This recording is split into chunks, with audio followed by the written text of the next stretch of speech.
Hello，大家好，我係 Coach。今集嘅題目係終極入學策略 No.1，係對應個人條件嘅大學分類。最常見嘅情況就係入學申請係冇任何策略，而係一個 wish list，即係話好似一個 shopping list 咁樣去買餸。心態就係報得就報啦，到時邊一間學校收，到時先至算。漁翁撒網大包圍，除咗係費時失事之外，你可能完全落空，因為冇按照精準嘅評估局勢而作出相應嘅策略，所以可能會一子錯，滿盤皆落索。即係話，如果有一步棋係唔謹慎嘅話呢，全盤棋都會輸嘅。所以大學分類就係今集終極入學策略嘅 No.1。如果你仲未訂閱 Coach 教育頻道，請你幫手立刻按訂閱、點讚同埋發表評論，以幫助維持呢個頻道嘅持續發展。感謝你嘅支持。Coach 認為學校分類咧係最重要嘅報讀策略。對於個人夢想學校 Dream School、延伸學校 Rich School、Target School 目標學校同埋安全學校 Safety School，有唔準確嘅識別咧係會產生不利嘅結果，所以制定一個準確嘅學校分類表咧係最重要嘅評估整個陣營。如果冇作出任何評估，好勤力咁去報名，即使你願意付出昂貴嘅報名費、珍貴嘅時間去準備作答、面試等等各個繁複嘅程序，其實都未必能夠增加你被取錄嘅機會。結果係強差人意，始料不及㗎。有啲申請人呢，就喺中學最後一年花上幾個月嘅時間，不停喺度報名，報10幾間甚至20幾間學校都有。呢啲嘅報讀行動呢，係冇考慮過、評核過㗎，同埋都冇作出適切嘅篩選，所以勞民傷財。最普遍嘅錯誤就係所有學校其實都係屬於學生嘅延伸學校，結果承擔咗好高嘅風險，亦都有可能呢被全部學校拒絕嘅。呢一步錯呢，真係好令人後悔嘅。點解？原因就係延伸學校呢並非隨手可得。Coach 見過好多情況係，當第一間拒絕之後，學生就會接二連三收到好多延伸學校都拒絕佢嘅申請，因為其實都係超出咗申請者掌握嘅範圍。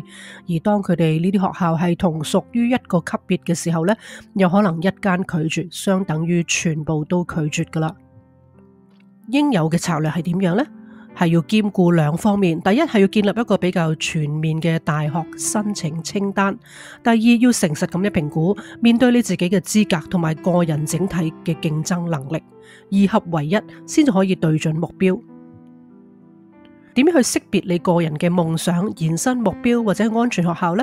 呢個可以話整個報讀策略嘅關鍵，當中可能有好多個人嘅成見同埋主觀，呢啲都係有着深遠嘅影響嘅。夢想學校 Dream School， 即使入學過程競爭激烈，你亦都有強烈嘅希望入到呢啲嘅學校，佢哋可能係唔能夠實現嘅選擇，係你嘅能力範圍以外嘅。即使你申請，亦都唔需要選擇太多呢一類嘅學校。我歸類呢啲夢想中學校呢，有唔少都係來自父母嘅，間中亦都有一啲比較庸碌嘅學生呢係發白日夢，佢哋拒絕去查證學校嘅要求，因為當佢哋一知道學校要求，就知道係冇可能噶啦。佢哋嗰種不求真不求知嘅愚昧態度呢，已經表明咗佢哋並非尖子。要知道有啲公開考試滿分嘅學生，亦都未必能夠入讀夢想學校，中等成績係免問嘅。佢哋其實冇諗過啊，即使俾個位佢哋坐喺個課堂裏邊呢，佢哋都唔知人哋講乜嘢，真係聽都聽唔明噶。延伸學校 Rich School， 佢哋係具有挑戰性嘅學校，但係根據你嘅資格，佢哋可能喺你嘅能力範圍嘅邊緣嗰度，即係話呢啲學校取錄率呢已經係基本上係較低噶啦。你可以選擇報多幾間嚟到增強你被取錄嘅機會，但係唔可以寄予厚望。目標學校 Target School， 呢啲學校就係其實同你係有密切匹配嘅學術情況同埋你嘅志向，佢哋取錄率呢就係比較合理嘅，而且你嘅資格同佢哋嘅取錄標準呢係非常吻合。申請大約3至6間目標學校呢係一個好嘅方法，你將會喺呢個級別嘅學校收到最多嘅取錄信息。安全學校 Safety School， 根據你嘅資格，你被取錄可能性好高好高。如果你嘅夢想、延伸同埋目標學校都未能夠取錄你嘅時候呢，呢一個就係你嘅後備學校啦。究竟應該點樣去評估大學呢？呢個議題完全係一個學術嘅範疇。雖然學校好多時候都被視為一個商品去推銷，但係大學教育同埋收生呢，絕對係一個嚴肅嘅學術問題，需要學術嘅認知同埋判斷。等我哋睇下以下6點嘅評估方向啊。點樣有效評估大學呢？第一，要睇佢學術要求。如果佢所公布嘅收生要求越高，就證明學校嘅收生水平越高，學生能力表現都係最高。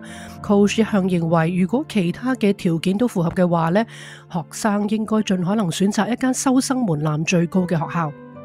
第二，過往招生嘅統計，有啲學校咧會喺佢哋自己嘅網站註明過往收生嘅成績記錄同埋一啲數字可以俾你參考嘅。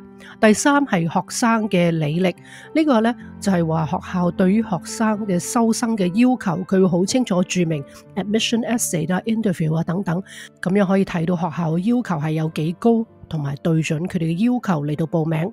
第四，科目嘅排名，又或係大學嘅排名咧，呢兩個有時有少少唔同嘅，我哋稍後再討論。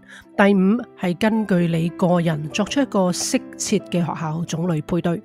第六，呢個就係藉住專業嘅指導，一啲 guidance and counselor 或者 admission specialist 或者 expert， 注意唔係 agent 推銷人。Admission specialist 咧，佢係以學生為本，評估學生嘅能力同埋需要。Agent 咧就係喺另外一方，佢係代表學校，職責係去收生嘅。你需要幫你嘅人，即係話一個 admission counselor， 而唔係需要嘅 agent。agent 係幫學校，唔係幫你嘅。關於科目嘅排名同埋大學排名咧，係一個好巧妙嘅環節。大學嘅排名高咧，未必一定同科目嘅排名係相同嘅。咁當然你要睇下你讀個科嘅排名係點樣，唔可以單單睇一個整體學校嘅排名嘅。咁而兩者嘅分別，你點樣攞個比重衡量輕重呢？喺資訊泛濫嘅時代，大家需要用心去鑑定資料嘅來源同埋完整性、可信度同埋影響力。胡亂咁揾別人嘅分享，喺討論區截圖，或者喺地產網搜尋學校資料，忘記咗發放資料人嘅資歷，呢啲都係極為浪費時間嘅愚蠢行為嘅。花過分精力去關注一啲無聊嘅排名，不問背後嘅調查機構及動機，未能分辨資訊同埋廣告，相信一啲冇事實根據嘅線稿，結果只有被誤導或者操縱，最終係好心做壞事嘅家長令學生變為受害人。點樣評估申請人嘅競爭力呢？知己知彼，百戰百勝。Coach 到大部分人呢，真係好對唔住講句，都係冇自知之明嘅，可謂不知天高地厚，好似大地在我腳下，結果落差最大，輸得最慘，往往就係嗰啲冇勇氣認真面對自己嘅真實能力嘅人。點樣能夠有效咁評估自己呢？睇下自己學術成就啦，學校嘅排名，一啲標準化即係 standardized test 嘅結果啦。最重要，我擺粒星喺度，就係第4點係個人嘅簡介、個人履歷。第5係你個人嘅適切嘅配對，同埋第6呢係憑第三者一個專業嘅 professional guidance。報讀大學整個過程咧係需要作出好多明智嘅決定嘅，最理想就係能夠有多方面嘅意見同埋角度可以互相討論同埋分析啦。究竟邊一個人嘅意見最重要呢？學生嘅個人意願係點？佢有冇充分表達到，同埋有冇被尊重呢？父母嘅分析係咪明智嘅呢？學生同父母嘅大家之間嘅盲點，好多時候係不盡相同嘅，有時甚至會對立。朋輩嘅壓力同埋影響，你有冇考慮呢？或者有冇去忽略呢？其中第4個類別嘅呢，就係我認為最重要嘅參考來源，應該係呢入學嘅顧問 admission counselor， 因為佢哋可以提供好多技術上嘅支援，係真正嘅局外人，加上佢哋有好多嘅專業嘅觀察，可以提供最專業嘅學術同埋職業道路鋪排嘅指導。留意呢度嘅角色呢，我係冇包括之前所講嘅 agent 或者甚至係移民顧問嘅。報讀學校係一個學術決定，並非銷售交易，更加唔應該被視為移民嘅策略。咁點樣可以揾到一個客觀嘅角度呢？呢個就係需要睇學術嘅能力、學校嘅資料分析研究、職業嘅輔導同埋學生嘅個人獨特性同埋願望，綜合以上做出一個明智嘅決定。究竟應該報幾多學校呢？目標係希望最後你係有最少獲得有3個嘅取錄啦。咁我哋睇一睇咧，有幾個例子嘅。頭先我哋講到係有4個唔同嘅學校類別啦 ，Dream、Rich、Target、Safety。唔同嘅人呢可能會有唔同嘅比重。我哋睇一睇第一個綠色，我哋打動向下咁睇。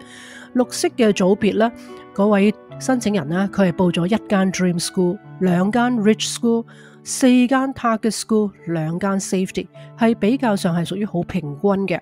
佢冇發白日夢，因為佢只係報咗1間 Dream School 試下啫。Rich School 因為都係唔肯定嘅，佢報咗2間，而佢將最多嘅申請咧擺喺 Target School 呢啲，收佢嘅機會好大。我相信咧佢起碼有2至3間咧嘅 Target School 咧都會收佢，或者甚至4間添。而佢亦都仲係有一個好保險嘅2間 Safety School 喺下邊接住佢。咁所以咧，我覺得呢個係一個好均衡、好保守但係穩陣嘅做法。第二個同學你睇到係黃色打同你睇咧，佢係冇報到 Dream School， 但係佢 Rich School 有4間。咁佢即係覺得距離太遠嘅學校咧，佢無謂嘗試啦，嘥咗嗰個時間同埋心機啦。但係佢亦都擺好多喺 Rich School 延伸嗰度，希望能夠喺 Rich School 嗰度考驗下自己能唔能夠揾到啲更加好嘅學校。佢 Target School 有4間，因為佢已經有8間學校喺上面，所以佢最後 Safety School 咧只係有1間。呢個都係比較上足夠安全嘅。咁而呢個同學如果佢嘅成績係屬於中上或者係優良嘅咧，佢應該好穩陣啦。第3個紅色嘅就係好多人犯嘅錯，佢哋擺8間係 Dream School， 呢個其實都係好難實現嘅。基本上呢啲學校嘅要求係超出咗佢嘅能力。咁呢個係一個真實嘅個案，我叫佢擺1間喺 Safety School， 結果8間佢都係冇被取錄，佢結果就去咗間 Safety School 嗰度嘅。另外粉紅色嘅，我哋睇到呢位同學擺4間 Dream School、6間 Rich School， 即係話喺佢能力範圍以外嘅呢，佢有10間咁多。佢花咗好多精力留意呢啲收生要求高嘅學校呢，你要付出更加多嘅努力，因為佢哋要你交好多嘅附帶嘅文章啊，同埋 interview 等等嘅程序係更加繁複嘅。佢只係報咗2間 Target School。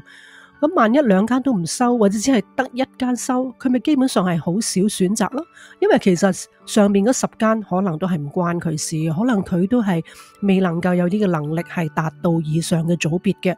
咁其實換句話講，真正佢有報到嘅係2間，呢個係好危險、好危險嘅。